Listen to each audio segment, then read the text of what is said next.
Ако търсиш своят знак за любовта, ето това е той. Или тази седмица идва с таро посланието на картата Двойка чаши.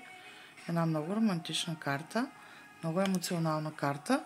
В таро чашите като стихия са свързани с чувствата и емоциите, вътрешния ни свят, а двойката има отношение към висшата жрица от големите аркани. Или това е умението ни да се научим да се свързваме емоционално с останалите.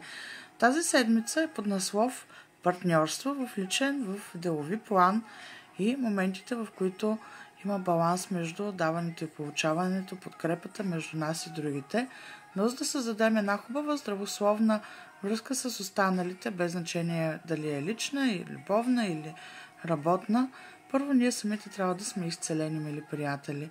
Така че бъдете в едно със себе си, за да може да имате хармоничните отношения с останалите. Пожелавам ви една хубава, красива, партнираща седмица. Ако искаш да запазиш час за своята индивидуална таро, астрологична или нумерологична консултация, може да се свържеш с мен.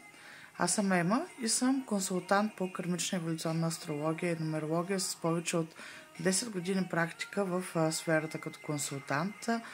Може да разгледаш профила ми или да ме последваш за повече информация и още съдържание от сферата на езотериката.